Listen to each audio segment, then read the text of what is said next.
coming.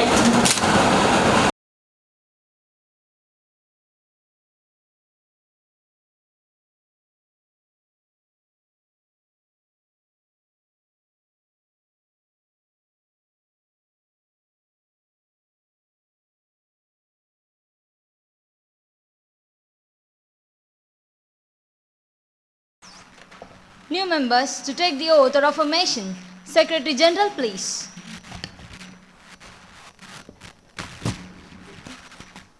Srimant Venkatesh, who is elected from the Amravati constituency of Maharashtra, will now take the oath or affirmation.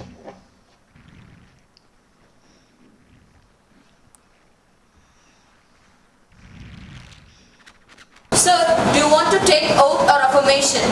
Oath. In which language would you like to take oath? In Hindi, please.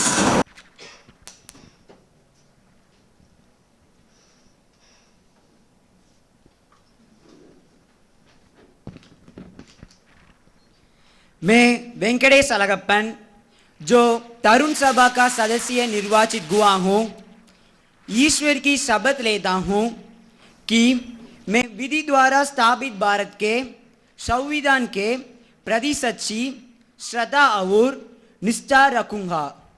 मैं भारत की प्रभुता और अखंडता अक्षुण्ण रखूँगा तथा जिस पद को मैं ग्रहण करने वाला हूँ उसके कर्तव्यों का श्रद्धापूर्वक निर्वहन करूँगा। जय Hind.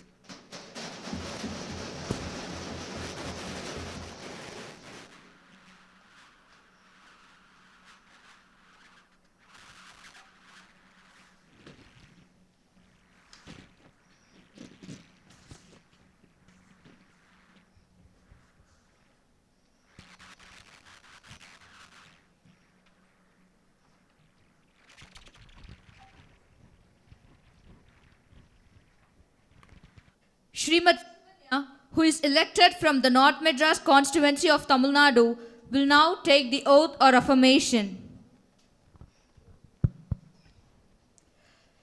Madam, do you want to take oath or affirmation? Oath, please. In which language would you like to take oath? In Tamil, please.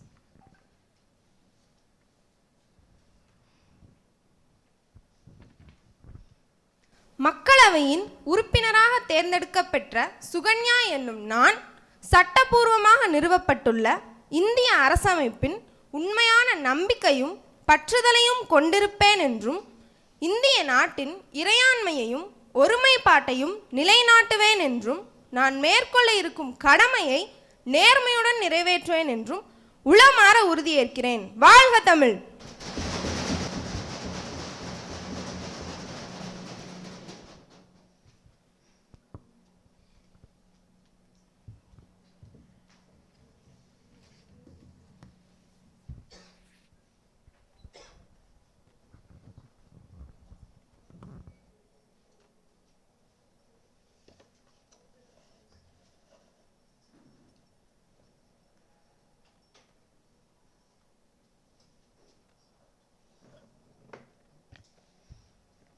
Honorable members, as we meet today, it is my sad duty to inform you all that the house of the demise of a former colleague, Dr. Ravi Krishna, was one of the members of parliament and an active social worker. He actively worked for the empowerment of women and children all over the nation. As an able parliamentarian and an effective orator, he took keen interest in the proceedings of the house. He passed away at Chennai on 26 June 2022 at the age of 65. Honorable Prime Minister, please. Yes, ma'am. Honorable Speaker, I rise to pay my tribute to Dr. Ravi Krishna, whose death has been deeply mourned by us all. He was the one who came from the family of freedom fighters. His father had made a name for himself, and this tradition was carried by his family. He was with us to the very last moment. He seemed to be very well and happy. Therefore, the shock of his passing away is still unbearable. Recalling His Excellency's distinguished achievements, I pray for soul of Dr. Ravi Krishna and sincerely hope that the government and the people will overcome this great sorrow and carry forward his will to strive for the development of India. I extend my deep condolences to his family. Honorable Opposition Leader, please. மாண்புமிகு அவைத்தலைவர் அவர்களே, நாடாளுமன்றத்தில் இந்நேரத்தில் மறைந்த முன்னாள் போக்குவரத்து துறை அமைச்சர் டாக்டர் ரவிகிருஷ்ணா அவர்களுக்கு மௌன அஞ்சலி செலுத்துவதற்கான என் முன்மொழிவை தெரிவிக்கிறேன். அவர் சிறந்த அரசியல்வாதியாகவும் மக்கள் நலனில் அக்கறை கொண்டவராகவும் சிறந்த நாடாளுமன்றவாதியாகவும் திகழ்ந்தார். எதிர்பாராத விதமாக நிகழ்ந்த அவரது மரணம் நமக்கும் நமது நாட்டிற்கும் மிகப்பெரிய இழப்பு. டாக்டர் ரவிகிருஷ்ணா அவர்களின் மக்களவை சார்பாக அவருக்கு மௌன அஞ்சலி செலுத்துவதற்காக என் முன்மொழிவை எடுத்துரைக்கிறேன். The House may stand in silence for a while to express our deep sorrow.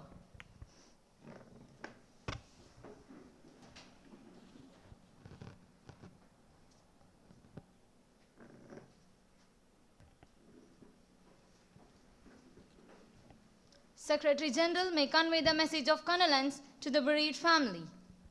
Yes, madam. Now, Prime Minister to introduce new ministers, please. Yes, ma'am. Ms. Speaker, I have the pleasure in introducing to you and through you to the House my colleagues, new minister. Srimati Priyadarshini, Ministry of Agriculture. Shri Kandaswamy, Minister of Rural Development. Now, the question hour starts. Question number 101 by Srimati Asila Jumana. Yes, ma'am. Honorable Speaker, will the Minister of Human Resource Development be pleased to state?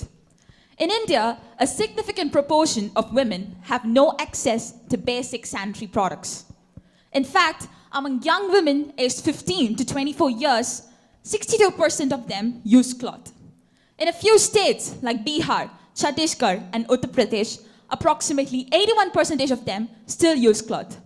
So, concerning this, previously, a scheme of sanitary napkins, a Rupee 1, was launched across the country by your government, but faced backlash for poor implementation, inadequate advertising, and irregular supply.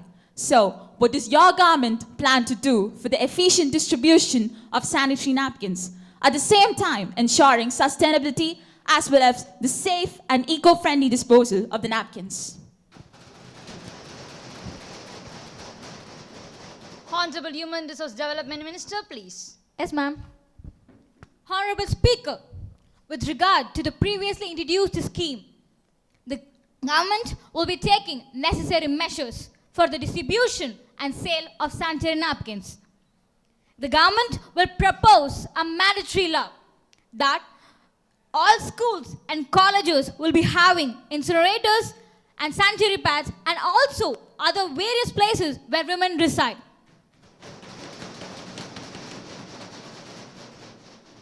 I would like to point opposition party MP, Ms. Asila, that our government is going to introduce a scheme, the Adya scheme, where self-help groups can buy sanitary napkins at subsidized rates.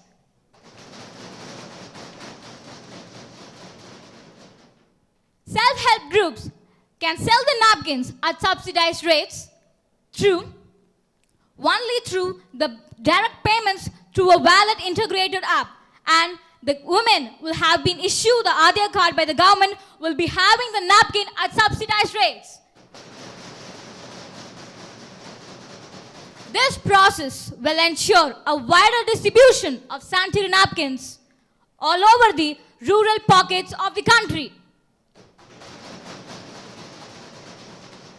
And to make it as a note, it is estimated that scheme will reach about 7.25 lakhs women all over the country. The government will make it certain that the women will be educated and empowered for the hygienic usage and disposal of sanitary napkins through audio, video, and conducting awareness program for them. Ms. Asila, any supplementaries? No, ma'am. Next question, question number 102 by Mr. Dinakar. Yes, ma'am. Ms. Honorable Speaker, my question is to the Telecom Minister. That 4G network was introduced in India 7 years ago. And till date, I don't know what we have achieved in telecom field. But now, there is a hot topic roaming in India that the government is going to introduce 5G. Is it really necessary to expand the internet to 5G, which require amount of 492 crores, according to Cellular Organization Association of India? So, please tell us what is the purpose of introducing 5G? Honorable Telecom Minister, please. Honorable Speaker, first of all, I would like to thank the opponent party MP for asking such a question in the Parliament of Digital India. Let me remind you of something, that India has always slower in deploying technologies. If you see here, we have been introduced to the 2G in 1995, whereas the other global developed countries introduced them in 1991. Whereas if you see here, we have been introduced to the 3G and 4G in 2008 and 2015 respectively. Whereas the other global countries introduced them in 1998 and 2008. If you see here, we have been introduced to the 3G when they deployed the 4G. And the newest topic is the 5G network. We are now going to deploy the 5G network, whereas the other developed global countries deployed them in 2015. We are slow, but not stopped. Honorable Speaker, I'm confused about what the MP said, that he don't know about the achievements of us with the 4G network. Array, Mr. MP, in 2014, there was only 10 lakhs registered software companies in India, which have been raised to 19 lakhs only because of the 4G network available in India. In this digital world, even if you are doing research in Antarctica, and your family can send the photo of your homemade shawarma, which will be terribly missing, and this is because of the only availability of 4G in India. And also due to the pandemic situation, we are able to provide online education even to our rural areas only because of the network availability. So, I asked the opponent MP to see the achievements of us with the 4G network and think about the results of what if 5G come into action. Any supplementaries? Ms. Nivedita, please. Honorable Speaker and respected members, I see the achievements set by the Minister regarding 4G networks. But is this development for the whole India or just only for the metropolitan cities of India? Minister, are you showing partiality towards our people? Why am I saying this? Because according to the recent research by UNICEF, around 25,000 villages of 7.84 lakh people in India, I repeat, 7.84 lakh people in this digital India has no access to internet and any basic connectivity network. How can you say that we have developed our country with the 4G networks? Is this really necessary to implement 5G in this crucial time? Tell me, Minister, how the government can overcome this challenge because of this 4G networks. Thank you. Honorable Minister, please. Yes, ma'am. Honorable Speaker, I think someone in our parliament has forgotten their BP tablet today. Shame on you, Minister. Madam speaker, அவையில் இது போன்று அமைச்சர் பேசக்கூடாது. கேட்ட கேள்விக்கு மட்டும் பதில் சொன்னால் நல்லா இருக்கும் என்று நினைக்கிறேன். Honorable Speaker, opposition party members should not make these controversies here. Honorable members, calm down please. I will check the comment of the minister and will rule it out from the proceedings. Honorable Minister, please. Yes, ma'am. However, our MP is so keen and passionate about the villages like our government, because we have launched the Bharat Net project, which gives a subsidy to the telecom providers, which gives a subsidy to every telecom providers. I repeat, every telecom providers, to give Wi-Fi to even our rural areas and metropolitan cities. And I repeat that, not only for metropolitan cities, even to our rural areas. So I assure you, MP, those 25,000 villages will come under this scheme. Thank you. Any supplementaries? Srimati Sauda Bibi, please. Honorable Speaker and respected Minister, I hope the government will do what they said But my point is, the 5G trails are only given to the private telecom service providers, but not for the government TSP. How can you say that this scheme is effective? Honorable Minister, please. Yes, ma'am. As mentioned by the opponent MP, the Indian private telecom service providers like Bharati Airtel Limited, Vodafone Idea Limited, and Reliance Infocom are given permission for conducting the 5G trials in India. But they have signed an accord for accepting our government scheme, which is the BharatNet project. And also, we have launched the Broadband National Mission, which will provide broadband to all over places in India. By this, in 2024 or maybe earlier, we will be ahead of many other developed countries all over the world. Like it was said, it is always better late than to be never. Any supplementaries? No, ma'am. Next question, question number 103 by Srimati Latifa. माननीय अध्यक्ष, मैं rail मंत्री से प्रश्न पूछना चाहती हूँ। सत्ताधारी दल द्वारा तैयार की गई बजट के अनुसार मैं इस बात को आपके ध्यान में लाना चाहती हूँ।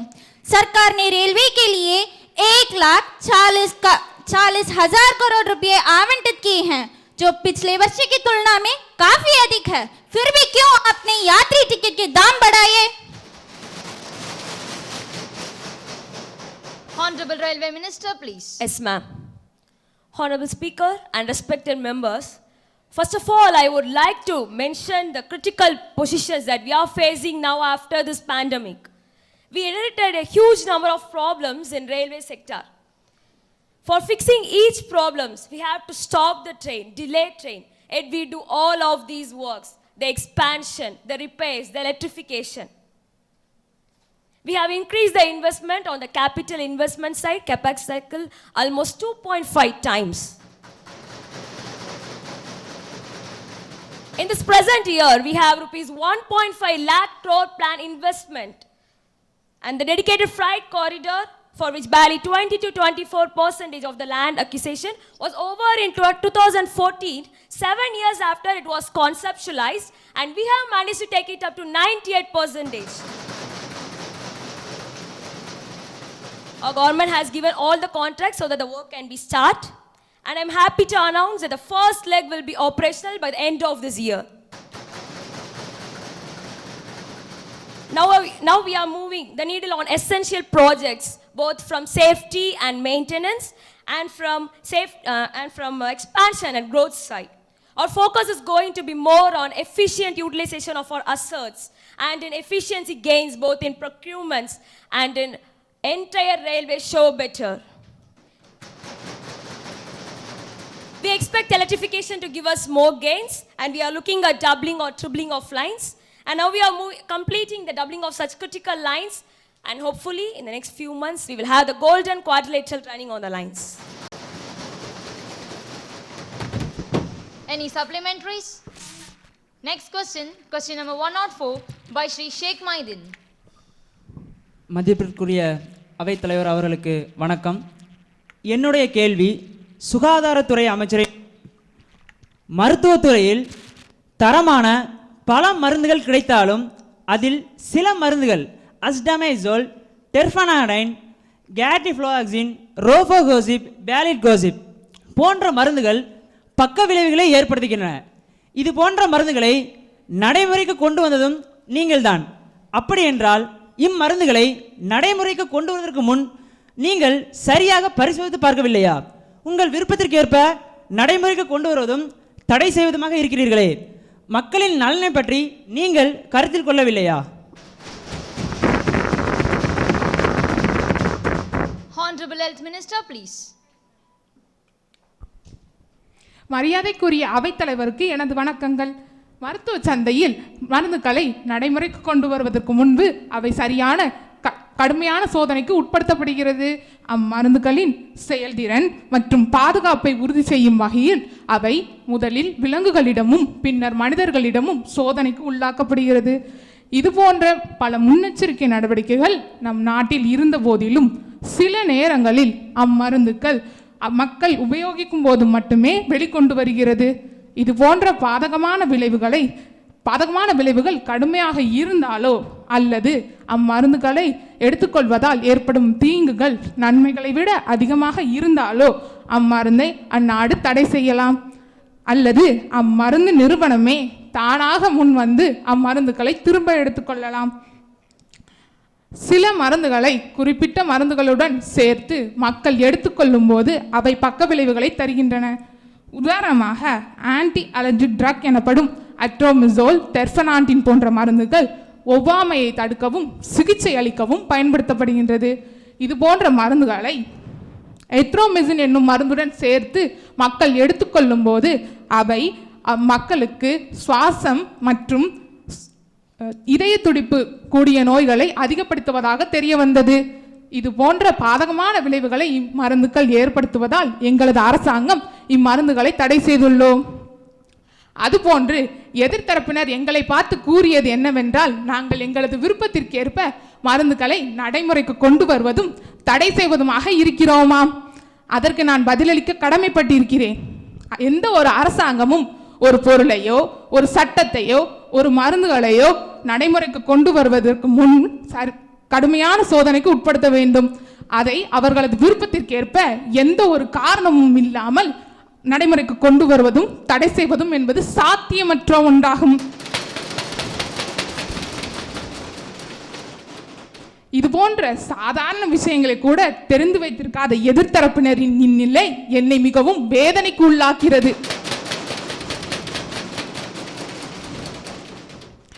நாங்கள் இம்மருந்து மக்களுக்கு பாதகமான விளைவுகளை ஏற்படுத்துவதால் மட்டுமே தடை செய்துள்ளோம் என்பதை இந்த அவைக்கு நான் தெரியப்படுத்துகிறேன். Any supplementaries? Srimati Ashifa, please. இன்னும் சில இடங்களில் மக்கள் இம்மருந்தை தடை செய்து விட்டார்கள் என்று தெரியாமல் பயன்படுத்தி கொண்டிருக்கிறார்கள். இதற்காக இந்த அரசு என்ன நடவடிக்கை எடுத்துள்ளது? அது மட்டுமின்றி இதை சந்தைப்படுத்துவதற்காகவும் சோதனை செய்வதற்காகவும் நாட்டின் வருமானத்தை வீண் விரயம் செய்துள்ளீர்கள். இவ்வருமானத்தை வைத்து நாட்டின் முன்னேற்றத்திற்கு பயன்படுத்தியிருக்கலாமே. Honorable Minister, please. Yes, ma'am. மக்கள் தங்களது நோய்களுக்கு மருத்துவரின் பரிந்துரை இல்லாமலேயே மருந்துகளை எடுத்துக்கொள்ளும் சூழ்நிலை நம் நாட்டில் அதிகம் நிலவி வருகிறது. இதுபோன்று மக்கள் தங்களது நோய்களுக்கு மருத்துவரின் பரிந்துரை இல்லாமல் மருந்துகளை எடுத்துக்கொள்வதால் ஏற்படும் தீமைகளை குறித்து இந்த நாடு முழுவதும் எங்களது அரசாங்கம் விழிப்புணர்வு முகாம்களை நடத்தி வருகிறோம்.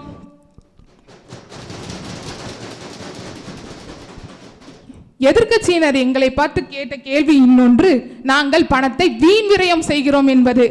அதற்கு என்னுடைய பதில், மக்களின் நலன் மற்றும் அம்மருந்துகளை செயல்முறைக்கு கொண்டு வருவதாலோ அல்லது அம்மருந்துகள் பாதகமான விளைவுகளை ஏற்படுத்துவதால் தடை செய்வதாலோ ஏற்படும் செலவினங்களையும் ஒப்பிட்டு பார்க்கையில் எங்களுக்கு மக்களின் நலன்கள் மட்டுமே கருத்தில் கொள்கிறோம். ஆகையால் இம்மருந்துகளை தடை செய்வதால் ஏற்படும் செலவினங்கள் எங்களுக்கு ஒரு நஷ்டமாகவே தெரியவில்லை. இது போன்ற பாதகமான விளைவுகளை மக்களுக்கு இம்மருந்துகள் சில நேரங்களில் ஏற்படுத்துவதால் மட்டுமே இந்த மருந்துகளை நாங்கள் தடை செய்துள்ளோம். Any supplementaries? No, ma'am. Next question number 105 by Shri Sultan Agram Badshah. மதிப்புமிக்க அவைத்தலைவர் அவர்களுக்கு வணக்கத்தை தெரிவித்துக் கொள்கிறேன். என்னுடைய கேள்வி நீதித்துறை அமைச்சரை நோக்கி அமைய உள்ளது. இந்திய அரசாங்கம் வட இந்தியா தென்னிந்தியா இரண்டிற்கும் ஒதுக்கப்படும் நிதியில் பாரபட்சம் காட்டுவதற்கான காரணம் என்ன?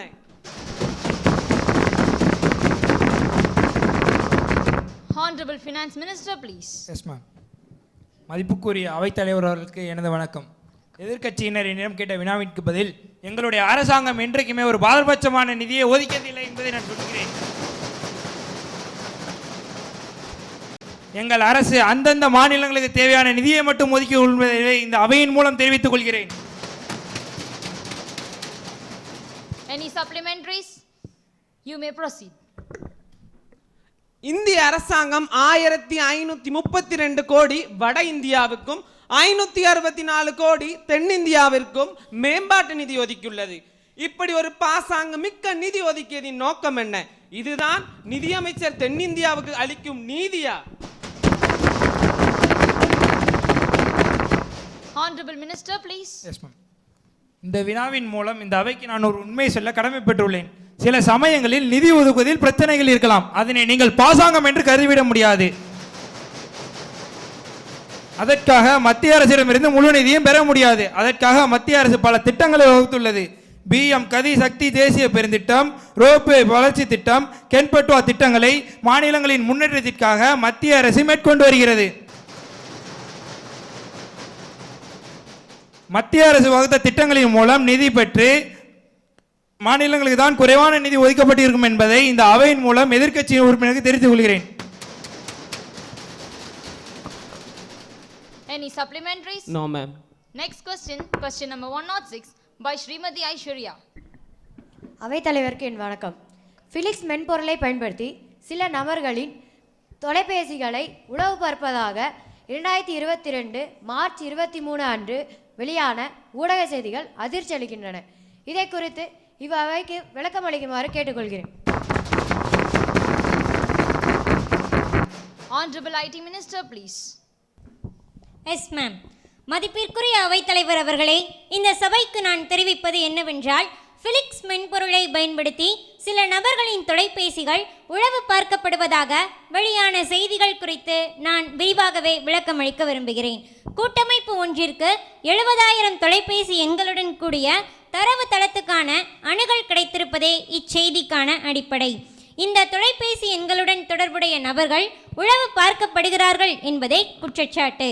தரவில் இருந்த எண்ணுக்கான தொலைபேசி ஃபிலிக்ஸால் பாதிக்கப்பட்டுள்ளதா அல்லது ஹேக் செய்வதற்காக முயற்சி செய்யப்பட்டதா என வல்லுநர் குழு ஆய்வு மேற்கொண்டு வருகிறது. ஹேக் செய்வதற்காக முயற்சி செய்யப்பட்டதா அல்லது உளவு பார்க்கப்பட்டதா என்பதை தொலைபேசியை தொழில்நுட்ப ஆய்வுக்கு உட்படுத்தாமல் கூற முடியாது. இது குறித்து குறிப்பாக தேசிய பாதுகாப்பு, பொது அவசரம் மற்றும் பொதுமக்களின் பாதுகாப்பு காரணமாக மத்திய மற்றும் மாநில முகமைகளால் மின்னணு உபகரணங்களை சட்டப்பூர்வமாக கண்காணிப்பதற்கு நன்கு நிறுவப்பட்ட முறை இந்தியாவில் உள்ளது. இந்திய தண்டி சட்டம் 1885 பிரிவு 5(2) மற்றும் தகவல் தொழில்நுட்ப சட்டம் 69ஆம் பிரிவின் கீழ் மின்னணு உபகரணங்களை சட்டப்பூர்வமாக கண்காணிப்பதற்கு ஒதுக்கப்பட்ட சட்டங்கள். இறுதியாக நான் கூற விரும்புவது, உளவு பார்க்க பயன்பட்டதாக கூறப்படும் ஃபிலிக்ஸ் தொழில்நுட்ப நிறுவனம் அக்குற்றச்சாட்டுகளை முற்றிலும் மறுத்துள்ளது. சட்டப்பூர்வமில்லா உளவு பார்த்தல் நடைபெறாமல் இருப்பதை நமது நாட்டின் நன்கு நிறுவப்பட்ட செயல்முறைகள் உறுதி செய்கின்றன. இந்த விஷயத்தை உரிய கண்ணோட்டத்தோடு அணுகினால் இந்த குற்றச்சாட்டில் உண்மை இல்லை என்பதே நமக்கு புரியும்.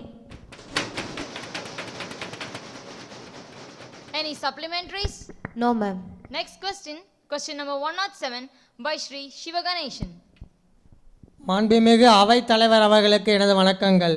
எனது கேள்வி வேளாண் துறை அமைச்சர் அவர்களிடம். டெல்லியில் உள்ள இந்திய வேளாண் ஆராய்ச்சி மையம் வெளியிட்டுள்ள ஆய்வு முடிவு ஒன்றில் விவசாயிகள் விளைச்சலை அதிகரிப்பதற்காக அதிக அளவு ரசாயன உரங்களை பயன்படுத்துவதாகும். இதனால் மண்ணிற்கு மட்டும் பாதிப்பு ஏற்படவில்லை, மனிதருக்கு பல நோய்கள் ஏற்படுவதாகவும் மேலும் புற்றுநோய் கூட வர வாய்ப்புள்ளதாக தெரிவித்துள்ளது. இத்தகைய கேடு தரும் ரசாயன உரங்களின் பயன்பாட்டை குறைக்கவும் இயற்கை உரங்களின் பயன்பாட்டை மற்றும் உற்பத்தியை அதிகரிக்க அரசு எடுத்துள்ள நடவடிக்கை என்ன? Honorable Agricultural Minister, please. ரசாயன உரம் பயன்படுத்துவதால் மட்டும்தான் புற்றுநோய் ஏற்படும் என்பதற்கான எந்த ஒரு அறிவியல் ஆதாரமும் இல்லை. இருப்பினும் அதிகளவு ரசாயன உரம் பயன்படுத்தும் பொழுது மண்ணில் உள்ள ஹைட்ரேட் மாசுபாடடைகிறது. இதனை தடுக்க தான் எங்க அரசு பரம்பிரகத் கிருஷி விகாஸ் என்ற திட்டத்தின் மூலம் மண் வளத்தையை மேம்படுத்தவும் இயற்கை விவசாயிகளை உற்பத்தி செய்ய வேண்டும் என்பதற்காகவே எங்கள் அரசு மாதம் 14 ரூபாய் ஒதுக்கி நிதி உதவி ஒதுக்கி இத்திட்டத்தின் மூலம் விவசாய மக்களையே பாதுகாத்து கொண்டு வருகின்றோம். Any supplementaries? You may proceed. மாண்புமிகு அவைத்தலைவர் அவர்களுக்கு எனது வணக்கம். மதிப்பிற்குரிய வேளாண் துறை அமைச்சரே, நாட்டில் போலியான உரம், பூச்சிக்கொல்லிகள் மற்றும் விதைகள் ஆகியவற்றின் உற்பத்தி மற்றும் விற்பனை இன்னும் நடந்து கொண்டுதான் இருக்கிறது. அதனை தடுக்க அரசு என்ன நடவடிக்கை எடுத்துள்ளது? Honorable Minister, please. Yes ma'am. நமது நாட்டின் வேளாண் கல்வியை மேம்படுத்துவதற்காக பல நடவடிக்கைகள் எடுக்கப்பட்டு வருகின்றன. அதன்படி போலியான பூச்சி, உரங்கள், விதைகள் உற்பத்தியை தடுப்பதற்கு ஒவ்வொரு தொழிற்சாலைகளிலும் ஆண்டுக்கு 2 முறை ஆராய்ச்சியாளர்களையும் வேளாண் அதிகாரிகளையும் ஆய்வு செய்யப்படுகின்றது. மேலும் பாரத பிரதமர் அவர்களால் தொடங்கப்பட்ட கிராமப்புற இளைஞர்களுக்கு தொழில் பயிற்சி அளிக்கப்பட்டும் ஊக்கத்தொகை அளிக்கப்பட்டும் விவசாய மக்களையே பாதுகாத்து கொண்டு வருகிறோம். Any supplementaries? No, ma'am. Next question, question number 108 by Srimati Anisha Fazaria. Honorable Speaker, National Crime Record Bureau has released a shocking information in 2020 that 2 out of 3 people are under trial prisoners in India. Madam, we all have heard the saying, justice delayed is justice denied. In the case of under trial prisoners in India, the delay is everlasting. I would like to ask the government, what are the measures taken by you to speed up the case of under trial prisoners? Honorable Home Minister, please. Yes, ma'am. மாண்புமிகு பேரவைத் தலைவர் அவர்களே, எதிர்க்கட்சி உறுப்பினர் அவர்கள் கைதிகள் சம்பந்தமாக கேள்வி எழுப்பியிருக்கிறார்கள். அவருக்கு விளக்கம் அளிக்க நான் கடமைப்பட்டுள்ளேன். இந்தியாவில் தற்பொழுது 1378 சிறைச்சாலைகள் இருக்கின்றன. இந்த சிறைச்சாலைகளில் 10 லட்சத்திற்கும் மேற்பட்ட சிறை கைதிகள் இருக்கிறார்கள். இதில் விசாரணை கைதிகளும் உள்ளடங்கி இருக்கிறார்கள். இந்த விசாரணை கைதிகள் விசாரணை கைதிகளாகவே இருப்பதற்கு பல்வேறு காரணங்கள் இருக்கின்றன. குறிப்பாக நீதித்துறை குறிப்பிட்ட வழக்குகளை விசாரித்து முடிக்க பல்வேறு சிக்கல்கள் எழுகிறது. மேலும் குற்றப்பத்திரிகையை தாக்கல் செய்வது, சாட்சியங்களை நீதிமன்றத்திற்கு முன் சமர்ப்பிப்பது என்று பெரும் சவாலாகத்தான் இந்த விஷயம் இருந்து கொண்டிருக்கிறது. இருப்பினும் எங்களுடைய அரசு இந்த விசாரணை கைதினுடைய இந்த வழக்கை விசாரித்து முடிக்க தனி ஒரு குழு அமைத்துள்ளது என்பதை இந்த பேரவைக்கு தெரிவித்துக் கொள்கிறேன்.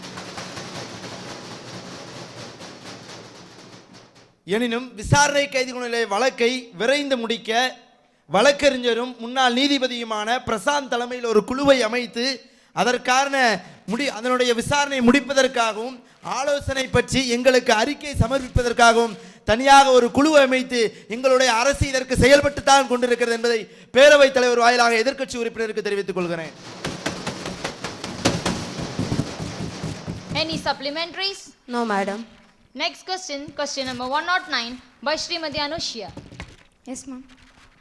Honorable Speaker, will the Minister of Environment be pleased to state, the recent report says that by 2050, the 3 important cities, Chennai, Kolkata and Mumbai, will be submerged in water.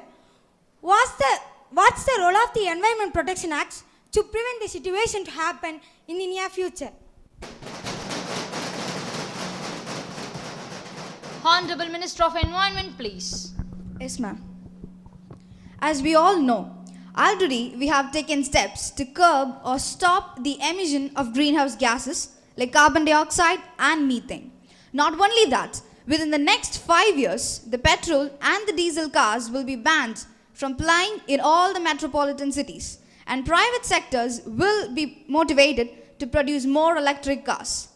Speaker, Madam, I'd like to clearly mention that for more than 2 decades, the opposition party ruled India. But they didn't take any single step.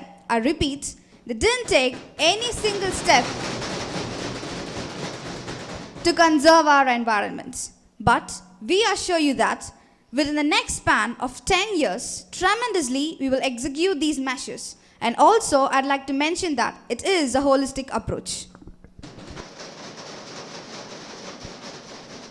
Any supplementaries? No, ma'am. Next question, question number 110 by Srimati Mariam Afra. Yes, ma'am. Miss Honorable Speaker, my question is to the Minister of Tourism. What are the strategies undertaken by the government to rebuild tourism post-COVID pandemic?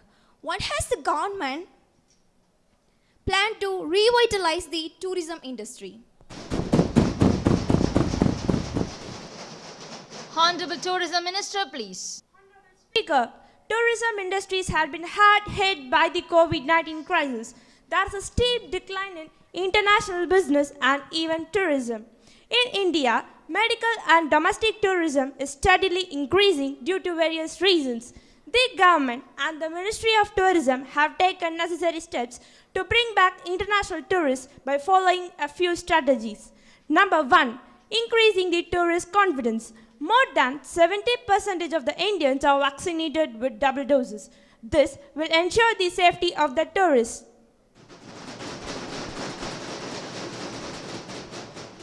Number 2, attracting the tourists by exploring the tourist places. We have taken various steps to attract the tourists all over the world through internet and social media.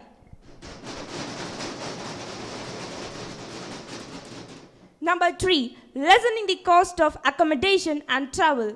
We have taken certain steps and we request some hotels and resorts to minimize the cost to attract the tourists. Any supplementaries? No, ma'am. Next question, question number 111 by Srimati Raufina. Honorable Speaker, Madam, my question is to the Minister of External Affairs. Ma'am, could you explain why did we supply hydroxychloroquine to United States when our own people suffered of coronavirus? Honorable External Affairs Minister, please. Yes, ma'am. Honorable Speaker, our nation is traditionally well known for its tolerance and helping mentality to other nations of the world. We supplied medicine to USA because the COVID patients in India was less than United States. India fought against COVID in an effective way also. India exports 50 million hydroxychloroquine tablets to United States for preventing COVID-19. Thank you. Any supplementaries? No, ma'am. Next question, question number 112 by Mr. Velu Kandaperumal. மாண்புமிகு அவைத்தலைவர் அவர்களுக்கு வணக்கம். நமது நாட்டில் சராசரியாக 6 லட்சத்திற்கும் மேற்பட்ட கிராமங்கள் உள்ளன. அதில் பாதி கிராமங்களில் இன்றளவும் விளையாட்டிற்கான அடிப்படை கட்டமைப்பு இல்லை. மீதமுள்ள கிராம மற்றும் நகர்ப்புறங்களில் ஏற்கனவே இருந்த கட்டமைப்புகள் மேம்படுத்தப்படாமல் உள்ளது. இதனை சரி செய்ய நமது நாட்டின் விளையாட்டுத்துறை எவ்வையான செயல்முறைகளை முன்னெடுத்துள்ளது? Honorable Sports Minister, please. Yes ma'am. மதிப்பிற்குரிய அவைத்தலைவர் அவர்களுக்கு வணக்கம். மேலும் அவையருக்கும் வணக்கம். நாட்டில் உள்ள கிராமங்கள் மற்றும் நகர்ப்புறங்களில் விளையாட்டின் கட்டமைப்பை மேம்படுத்துவதற்காக இந்த 2022 மற்றும் 23ஆம் நிதியாண்டுகளில் அதற்கு ஏற்கனவே ஒதுக்கப்பட்டிருந்த 2050 லட்சம் கோடியிலிருந்து 3000 கோடியை 60 லட்சமாக உயர்த்தியுள்ளது.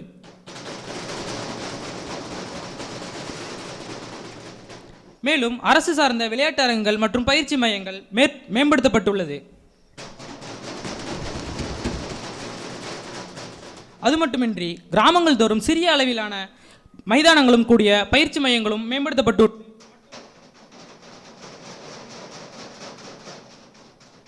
இனிவரும் காலங்களில் நவீனமயமாக்கப்பட்ட விளையாட்டு அரங்குகள் மற்றும் பயிற்சி மையங்கள் கொண்டு வரப்படும். அது அரசு உறுதியளிக்கப்படுகிறது. Any supplementaries? You may proceed. மாண்புமிகு விளையாட்டுத்துறை அமைச்சர் அவர்கள் பேசும்போது சொன்னார்கள், பல பயிற்சி மையங்கள் அமைத்திருப்பதாக சொன்னார்கள். ஆனால் இன்றளவும் ஒலிம்பிக் போன்று உலக அளவில் நடைபெறக்கூடிய போட்டிகளில் இந்தியா முதன்மை இடத்தை அடைவதில் சிக்கல் உள்ளது. இதனை சரி செய்வதற்கு விளையாட்டுத்துறை அமைச்சர் எவ்வகையான பதிலை வைத்துள்ளார்? Honorable Minister, please. Yes ma'am. மதிப்பிற்குரிய அவைத்தலைவருக்கு வணக்கம். மேலும் அவர் கூறியது போல் ஒலிம்பிக்கை மட்டும்தான் அவர் குறிப்பிட்டார். நாங்கள் ஒலிம்பிக், பேரா ஒலிம்பிக், காமன்வெல்த் மற்றும் செஸ் ஒலிம்பியா போன்ற உலகளவிலான விளையாட்டுகளில் திறமையான மாணவர்களுக்கு, திறமையான வீரர்களுக்கு, திறமையான மற்றும் என்எஸ்டிசி போன்ற national sports Olympic talent contest scheme மற்றும் எஸ்ஏஜி ஸ்போர்ட்ஸ் ஏரியா கேம்ஸ் எனப்படும் இந்த திட்டங்களின் மூலம் அவர்களுக்கு பயிற்சி அளிக்கப்படுகிறது. இதன் மூலம் தமிழ்நாடு, கேரளா, மகாராஷ்டிரா, பஞ்சாப் போன்ற பின்தங்கிய இடங்கள் இப்போது மிக கூடிய விரைவில் அதிகரிக்கப்பட்டுள்ளது.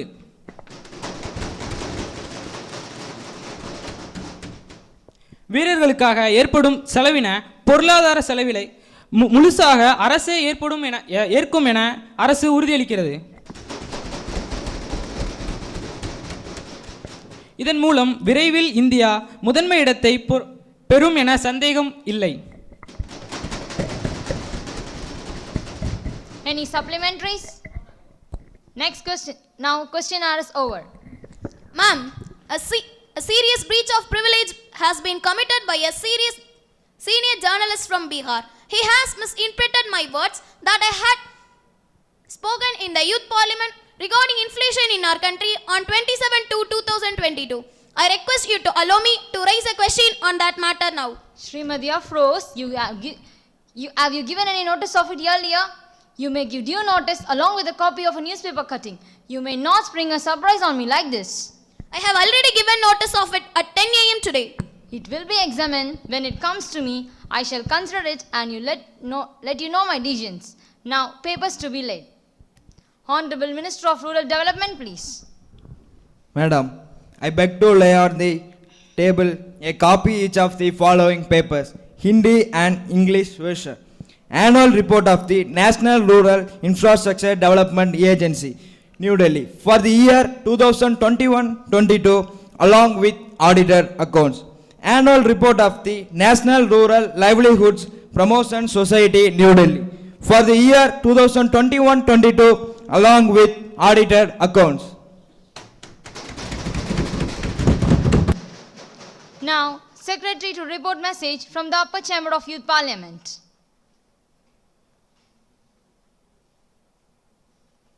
Madam, I have to report the following message received from the Secretary of the Upper Chamber of Youth Parliament. In accordance with the provisions of the Rules of Procedure and Conduct of Business in the Upper House of the Youth Parliament, I am directed to enclose a copy of the Land Reform Bill 2022, which has been passed by the Upper Chamber at its sitting held on January 2022.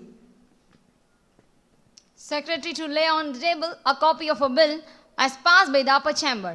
Madam, I lay on the table of the House the Land Reform Bill 2022 as passed by the upper chamber. Now, the House will take up consideration of Environment Protection Bill 2022. Minister of Environment, please. Madam Speaker, I beg to move that the bill to protect the environment resources of India by making regulations and criteria for the new industries and construction projects. Honorable Speaker, before introducing the bill, I'd like to say a few words about our environment. We all know that the people and the environment in India have a very close relationship. We live in harmony with the nature, and the harmony gets disturbed if anything happens to the environment. Harmony between the humans and the nature is essential for maintaining the equilibrium in this world. So, for the sake of our environment, the Ministry of Environment has framed this bill. The Union Cabinet approved the EIA 2006 on the 18th of May with certain restrictions and prohibitions on new projects or activities and for the expansion and modernization of the existing projects. Because the Environment Impact Assessment introduced in 1986 contained various provisions on methodology and process.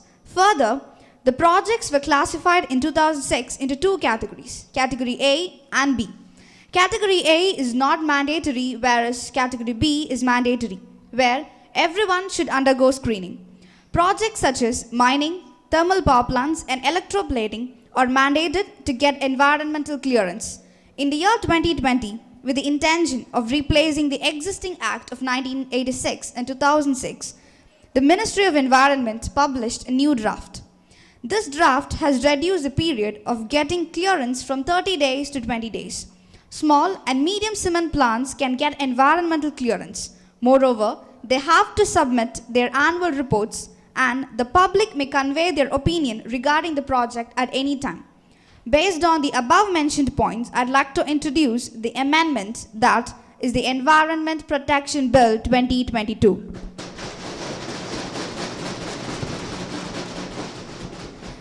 The main provisions of this bill are as follows. When any project gets sanctioned anywhere in our country, the livelihood of the people, natural resources, forest and wild animals will be thoroughly estimated and checked before sanctioning in order to avoid toxic waste in the form of air or solid, or the emission of carbon dioxide and other gases and cutting of trees, etc. The most important mandate is getting environmental clearance for B2 projects also. Further, the period for submitting the public comments has been extended from 60 days to 90 days. The progress reports of each project must be submitted once in every 6 months. There is also a provision for hearing and accepting the common people's voices with regard to the upcoming project. Once in a year, a delegate from every project concerned should report to the ministry, and a member from the ministry will supervise the projects. Any project that violates these norms or regulations must pay the penalty which the Ministry of Environment will define. Mr. Speaker, Madam, I'm confident that this House honorable members, regardless of party or affiliation, will welcome the bill wholeheartedly, which will help to protect our nation's environmental condition. With these words, I now move the Environmental Protection Bill 2022 into consideration. Motion moved that the bill to protect the environment resources of India by making regulations and criteria for new industries and construction projects be taken into consideration. Honorable Opposition Leader, please. மதிப்பிற்குரிய அவைத்தலைவர் அவர்களே, ஆளும் கட்சி புதுப்பிக்க இருக்கும் சட்டத்தில் ஒரு தொழிற்சாலை அமைப்பதற்கே இத்துணை சட்டம் கொண்டு வந்தால் தொழிற்சாலை அமைக்கும் முறையே சிக்கலாகிவிடும். நம் நாட்டில் உள்ளவர்கள் இந்த சட்டத்தை ஏற்றுக்கொண்டாலும் வெளிநாடுகளில் இருந்து வந்தவர்கள் தொழிற்சாலை அமைக்க விரும்பினால் இந்த சட்டத்தை பார்த்து அந்த எண்ணத்தையே கைவிட்டு விடுவர். சுற்றுச்சூழலை காப்பது மிகவும் அவசியமான ஒன்றுதான். ஆனால் இந்த அரசு கவனத்தில் கொள்ள வேண்டியது நமது பொருளாதாரத்தை உயர்த்துவதும் மிகவும் முக்கியமான ஒன்று. தொழிற்சாலை அதிகரித்தால் தான் வேலை வாய்ப்பு அதிகரிக்கும். வேலை வாய்ப்பு அதிகரித்தால் தான் நாட்டில் வறுமை குறையும். நாட்டில் வறுமை குறைந்தால் தான் பொருளாதாரத்தில் முன்னேற்றத்தை கொண்டு வர முடியும். பொருளாதாரத்தில் நம் நாடு உயர்ந்தால் தான் அனைத்து துறைகளிலும், மீண்டும் கூறுகிறேன், அனைத்து துறைகளிலும் முன்னேற்றத்தை கொண்டு வர இயலும். இந்த சட்டத்தை அமலுக்கு கொண்டு வருவதனால் நமது நாட்டின் தொழிற்சாலைகளின் நிலை, உருவாக்க நிலை என்ன என்ற கேள்விக்கு இந்த அரசு பதிலளிக்குமாறு கேட்டுக்கொள்கிறேன். Honorable Minister, please. Yes, ma'am. Respected ma'am, of course you're right. What do we do by making such stringent laws? We check the installation of the projects. This government focuses on a sustainable development policy. Thus, we have to improve our economy along with the balance of our environmental conditions.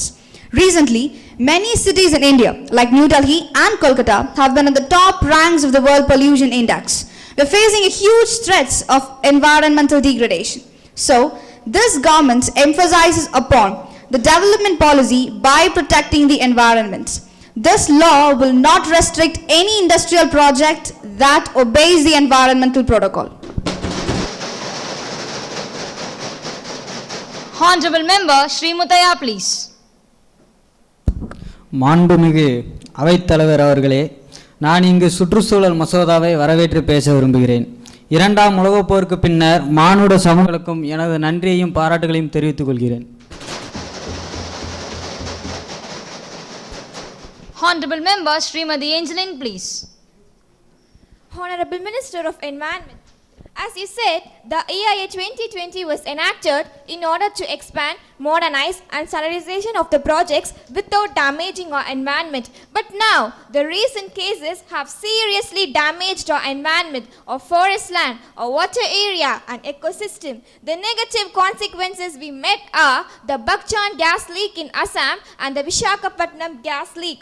All these incidents have seriously affected the livelihood of many people and many are still undertaking physical sufferings. So my question is, how will you compensate for these affected parties?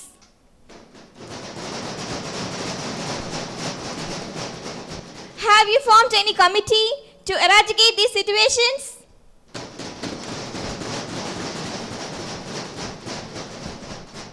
Honorable Minister, please. Yes, ma'am. It has already been announced by our beloved Prime Minister that if a residential area is affected, alternative arrangements will be made. And if the forest area is affected, afforestation will be carried out. And if the buildings are damaged, the cost will be estimated and reimbursed. And compensation will be given for death. Thank you. I hope I have answered most of the points raised by the members in course of my speech. I once again thank you all for your support and seek your cooperation in implementing this measure. Now, I beg this House to move the bill. Motion moved. The question is that the bill to protect the environment resources of India by making regulations and criteria for new industries and construction projects be taken into consideration. Those who are in favor will say aye. Aye. Those who are against it will say no. No. I think ayes have it, ayes have it, ayes have it. The motion is now adopted.